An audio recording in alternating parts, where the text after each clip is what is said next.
I stopped using Adobe's kind of, flagship apps, these right here, to do something that was just, a little more unconventional to kind of create some fun designs.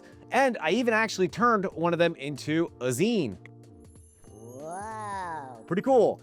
So we're gonna be talking about that today and go through my workflow and why I'm maybe using some other applications. Sometimes the apps can feel a little complicated, or maybe they're just more than what you need. And this is why I feel like maybe it's important that we kind of talk about, I don't know, the other side of Adobe, because hidden inside that huge collection of applications, there's some really awesome ones that are easier to learn, easier to use, and some of them are also free. So here's a quick recap of how I even got to this part. I made an illustration inside Fresco. It's Adobe's mobile drawing app. It does both like pixel and vector work. You've heard me talk about it before and probably seen some of my other videos where I take these kind of like illustrative characters and I turn them into weird kind of animated characters. And as I was drawing this little like Daisy guy, I thought, hey, it could be kind of cool if maybe, I don't know, I took this into Express and explored that software a little bit more and just did something more with this illustration. So after a few designs in, I realized, yeah, this feels kind of right. I like this. This is really fun.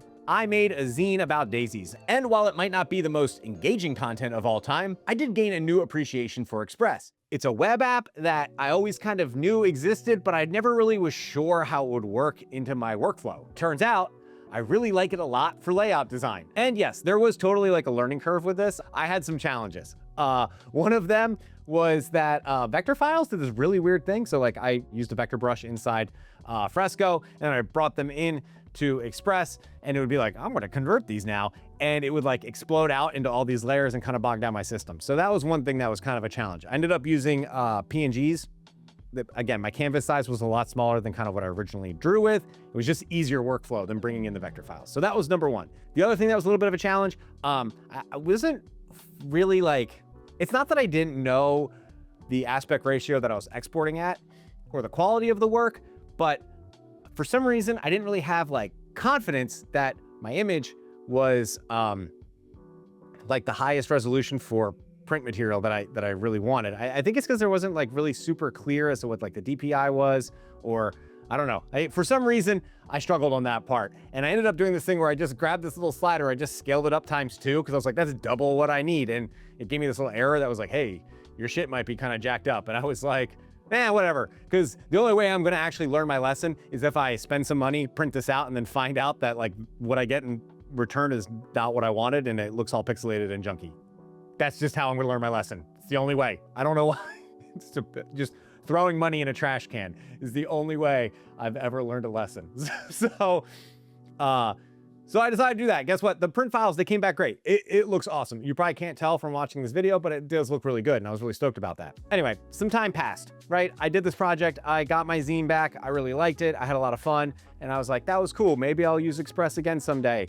And I was just honestly scrolling around on Pinterest, trying to play like a little game of, is this Temu or AI? Looking at some cool poster art. And I kind of had this thought like, dang, I should make some posters. That'd be fun. I like this workflow that I've been developing, going from Fresco into Firefly to kind of create sort of like these fully rendered cartoon characters. So I decided that I was gonna make some poster art. And of course, I do need a little bit of inspiration. I don't know about any of you. I have like this really weird collection of extension cords and like Ethernet cables and all sorts of other junk just like in a box in my basement, and it's kind of falling apart from humidity. And yeah, I was down there cleaning stuff out.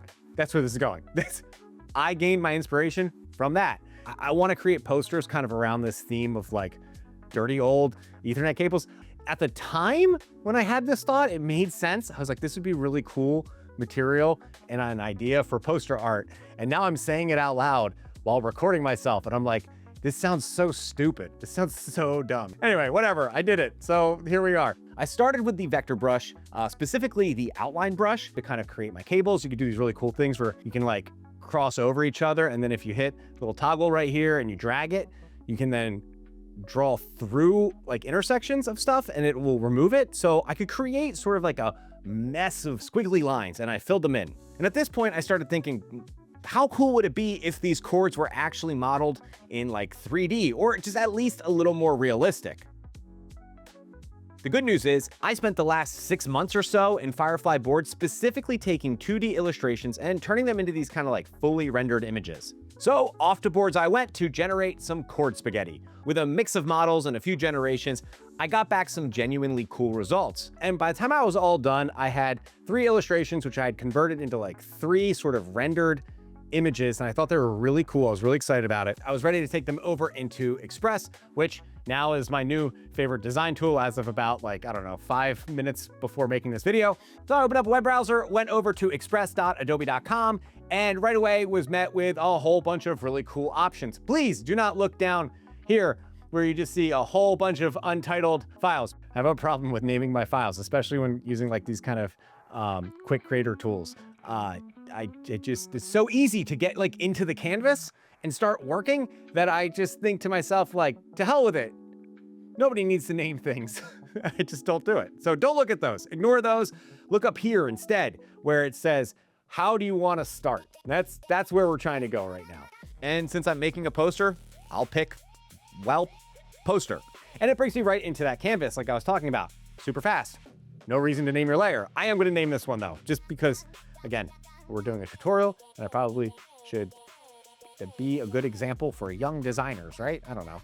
From here, I bring in the art I just made, and look, maybe I'm not seeing this. And again, I know I work here at Adobe, so I should probably know these things. I don't know where my generation history is. And honestly, I don't think that it's here. I don't think I can access my generation history to import media that I, well, generated over in Firefly boards. I would really love to have that function because it would make this part a lot easier. So I'm just going to import off my desktop right now, bring in the generated versions of my illustrations so that I have something to work with. And from here, I can start designing. I don't really need much right now, just some like general shapes and text that I can place around on the screen. I'm kind of just like getting an idea. Over on the left side of the screen, you will see there's sort of this like palette of things you can select from, plus this little add content icon. You can click that. There's more options to select from. That's where I'm gonna get my shapes. I'm gonna pick a rectangle. I'm gonna place it on my canvas and just kind of get it into a position. In my head, I thought it'd be kind of cool to sort of have like this like strip of color down the side. It sort of complements kind of the like how the cables are kind of coming out from that side and falling from left to right. I don't know. I think it's kind of neat. Probably not gonna land here because I'll most likely move it all around over the next few minutes. And then I'm gonna select some text. And at this part, I really wanted to have the text like just be vertical. How do I put this? It's really easy to do. I'm just maybe an idiot. I thought maybe like text layout or text flow would help. And then I realized if I just kind of change the font, which I was gonna do anyway, I'm not gonna sit here with just this kind of like generic, this generic sort of like sans serif font that I have. If I just change the font and the scaling and I pulled this corner down, it goes vertical. It was really easy. I think because I'm still stuck in this idea of like the world of like Photoshop and Illustrator and all these things, that when I get something that's like really simple, like the neurons just don't fire to be like, just grab that corner and pull it down. Like that's all I had to do. And here we are. This is that learning curve I was talking about. And there's like a part of me that needs to like take a step back and be like, okay, it's most likely the easiest way to solve the problem, not the hardest. Because I'm going with the title Chord Spaghetti, I thought that'd be kind of fun text. Look, this is like a fun side project. It's not going anywhere. It's not shipping anywhere. I don't have a client that's like, this is what this needs to be. I'm making this up as I go and you're along for the ride. So just enjoy me floundering as I figure out how to create posters. So I did decide that I want the text to kind of relate to like networking. I mentioned earlier that I have a box full of Cat 6 cables down in my basement, but I wasn't sure like what I want the text to be. And I could kind of use somebody to brainstorm with. And yes, I totally could like Slack some of my coworkers, but the reality is this is just a weird side project that I'm doing on my own. And I don't know, I don't want to pull people into my bullshit, you know? I'm making this up as I go and you're along for the ride. So I was thinking in my head, like Firefly does have an AI assistant now. Could be really cool to kind of brainstorm. I wonder what that world is like. I've been messing around with it quite a bit, but I've been using it for like other things, like trying to find files in my CC cloud. So I thought like maybe this time it'd be kind of fun to try to just brainstorm. Let's do something a little different. Can it help me come up with text? So I gave it the images, loosely described what I wanted, hit enter, and look, it's nothing groundbreaking, but it did kind of help me push past that little bit of creative block and gave me some ideas to kind of work with. I totally flubbed when I was doing this and I said 1,000 gigabits per second for speed. That'd be insane. That'd be like a terabyte, I think, something like that. It's 1,000 megs. That's what Cat 6 is. It's just, honestly, but I will say this was something kind of weird that happened. I went back to the AI assistant to confirm because now I was like nervous and I was like, I'm gonna put this on the internet. Everyone's gonna be like, this guy's doesn't know network speeds, which I don't know why I would. I'm not like a network professional. And apparently the AI assistant is also not a network professional, according to its response when I asked it, which now I have some confidence issues with the answers above, but we're here. And you know what? Like I liked kind of this back and forth, so we're going to roll with it. Yes, there was a part where I asked Claude just to confirm, make sure I wasn't going insane. I will say I did confirm this, what I have written here. And I went back and was like, yo, you were like all confident and then you weren't. What's up with that? Here's the real answer. And it kind of called itself out and it was like, oh, you got me, which I thought was kind of funny. So there's something here. Like it was enjoyable. And I feel like it could be really effective if it was more of like a project management kind of tool and it could like rename my files and move things around for me because it can like kind of see stuff and tell me what's in things that I didn't name, because as you know, I don't name anything according to the beginning of this video. So like those kinds of things would be really, really great and really helpful. For the second design, things, honestly, they just kind of like fell into place. I was like, here we go. Here's some new images. I've got some text ideas. I got a font I really like. It just started looking really fun. I enjoyed it. Why not make a third one? Third one was kind of the same thing.